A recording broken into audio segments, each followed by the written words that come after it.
Opa, tudo bom com vocês? Bem-vindos ao 9º capítulo da série Analisando U2 by U2, aquela série que eu leio e comento com vocês sobre a autobiografia do U2, a U2 by U2.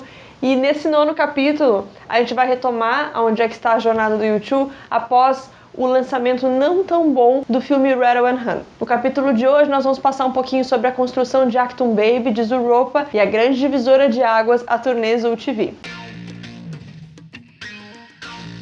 No último capítulo eu comentei com vocês sobre como foi a construção desse filme Rattle and Hum, quais eram as expectativas que eles tinham, qual foi o resultado que não foi tão bom como o esperado e que ao final da década de 80, início dos anos 90, o U2 declara que vai dar uma saída de férias e que vai sumir por um tempo até retomar as atividades. Apesar deles estarem de férias, tanto o Bono como o The Edge acabam se envolvendo diretamente na produção da trilha sonora da peça musical The Clockwork Orange, a versão de Laranja Mecânica. E com isso, eles acabam tendo muito contato com música industrial. Isso vai ser importante para a influência das próximas criações deles. No segundo semestre de 1990, o U2 chega em Berlim para a gravação do que seria o seu próximo disco. Berlim encontra-se em um período de pós-queda do muro e a atmosfera não só da cidade como do país, ela é de incerteza, medo e de insegurança. E essa atmosfera, ela combina totalmente com o U2 nessa fase, porque eles precisavam criar algo novo, eles precisavam enterrar os problemas e a imagem do passado, mas ao mesmo tempo eles tinham muita insegurança em relação a isso. Durante essas gravações acontecem muitas brigas e desentendimentos, até que eles são salvos pela música One. A inspiração inicial para essa música surge de um convite do Dalai Lama para que eles participem ou até mesmo conheçam um movimento chamado Oneness, que caracteriza como as pessoas como um só. E é aí que surge na cabeça deles, especialmente na cabeça do Bono, a ideia de mas não o mesmo, One but not the same. Sendo assim, surge a inspiração e a criação de uma das maiores músicas do U2, que fala justamente sobre essa coisa de um relacionamento que está doído, mas que precisa seguir em frente. Tem 2 vídeos aqui no canal bem antigos, eu vou deixar eles aqui em cima, sobre a análise dos 2 clipes principais da música One, tanto a versão que foi censurada e a versão que acabou saindo depois. Na versão censurada, eu comento bastante sobre o conceito dessa música, qual foi a inspiração e a interpretação desse clipe, tá? Depois você confere lá. Depois desse start, desse deslanchar das gravações, as coisas começam a fluir melhor e eles começam a conseguir criar e a desenvolver novas músicas. Eu não vou comentar especificamente sobre cada faixa do Achtung Baby, porque eu não estou fazendo isso aqui nessa série dos vídeos, mas futuramente eu quero retomar. Eu já tenho um vídeo aqui no canal bem antigo sobre Achtung Baby, mas eu pretendo fazer um novo, revisitando e trazendo novos conceitos sobre o disco, tá? Então eu não vou me atentar a essa parte. Pessoal, tem uma obra acontecendo aqui no meu prédio e eu já tinha decidido que eu não ia mais postergar a gravação desse vídeo, então talvez esteja acontecendo esse tipo de ruído, tá? Peço perdão.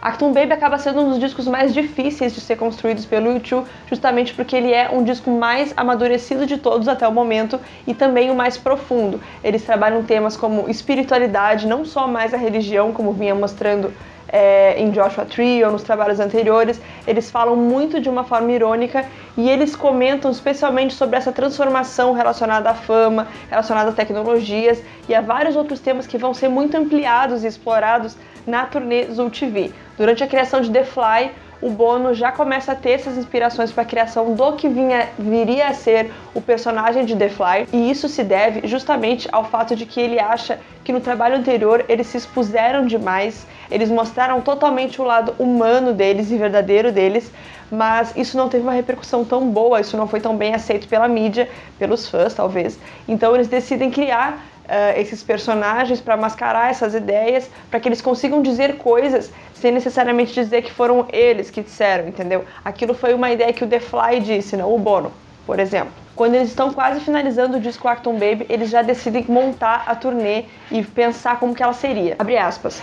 O conceito que o Bono queria era um show audiovisual, onde ele pudesse interagir com o que estivesse passando no telão ao vivo, que a música se misturasse com política, notícias e outros temas atuais. Para essa primeira parte de Zoo TV, eles também criam o personagem Mr. Mirrorball Man, que é uma sátira a esses pastores que recolhem dinheiro e coisas assim. Não querendo puxar para outro vídeo, mas tem um outro vídeo aqui no canal que eu falo justamente sobre os personagens de Zoo TV, eu falo sobre os 3, porque depois vai surgir o Mr. Mephisto, e eu comento sobre as referências literárias e tudo mais. É só porque Zoo TV foi o tema do meu TCC, então eu já estudei muito sobre esse assunto.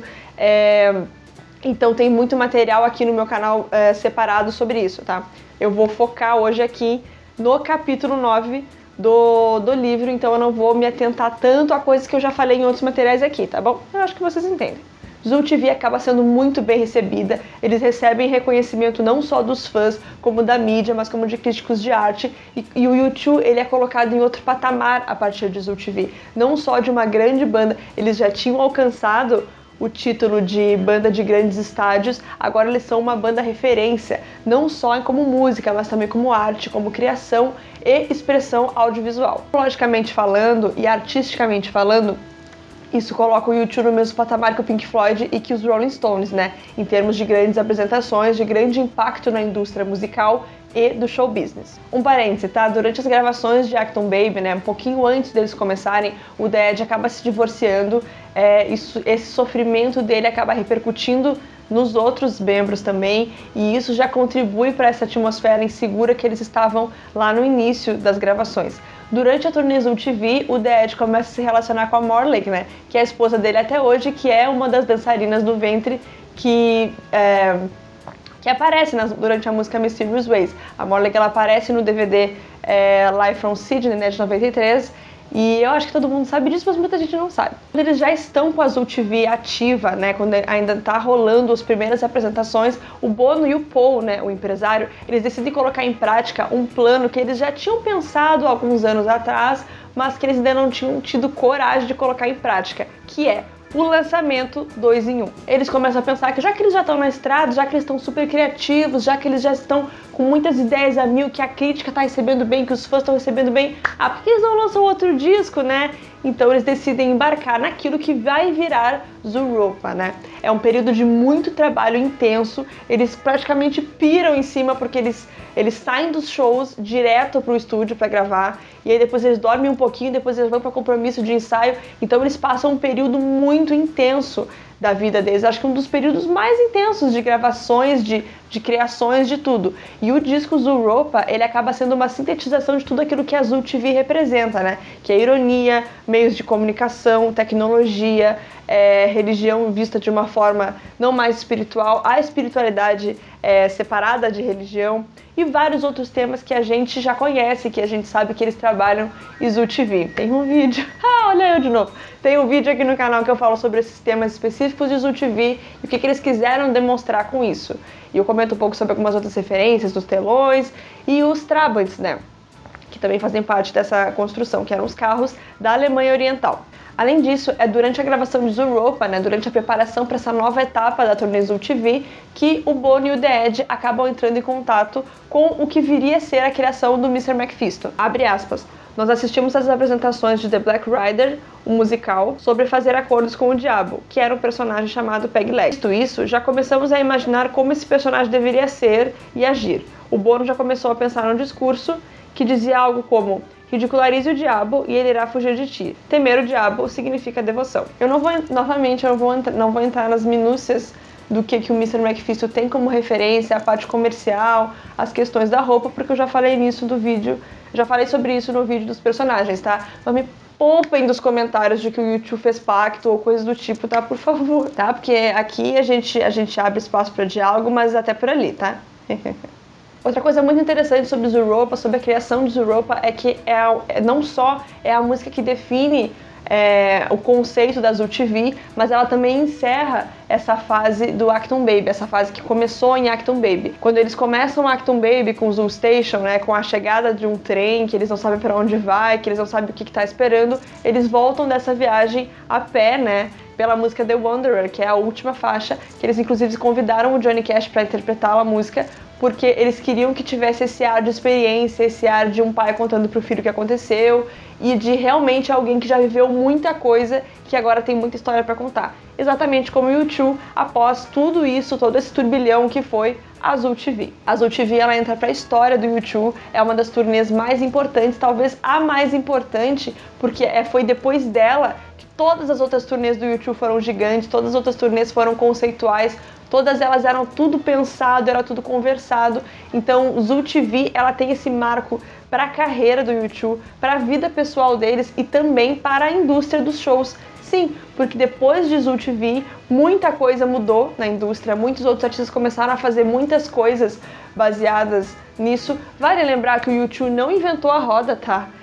O Pink Floyd já fazia isso, já tinha outras bandas fazendo essas coisas, mas eles têm a sua importância nessa parte, nessa linha temporal, sim, totalmente. Porém, nem tudo são flores, né? Após esse grande período de trabalho muito intenso, a vida pessoal deles começa a ficar um pouco perturbada. O Adam começa a ter muitos problemas com álcool, ele chega a não poder comparecer em um dos shows por conta disso, eles têm que arrumar um substituto na última hora. A cabeça deles está muito turbulenta com tudo isso, com toda essa nova exposição, com essa nova fase, com esses novos shows, com as coisas que estão acontecendo na vida pessoal deles. E quando a Zul TV termina, é como se fosse um alívio e um período que eles finalmente vão poder descansar. Porque quando eles descansaram nas outras vezes, era com aquela coisa meio tipo, putz, mas a gente precisa fazer algo bom, mas a gravadora tá de olho na gente. E agora eles já têm esse direito, por assim dizer, de ter esse período maior de descanso físico e mental. No próximo capítulo saberemos quais foram as consequências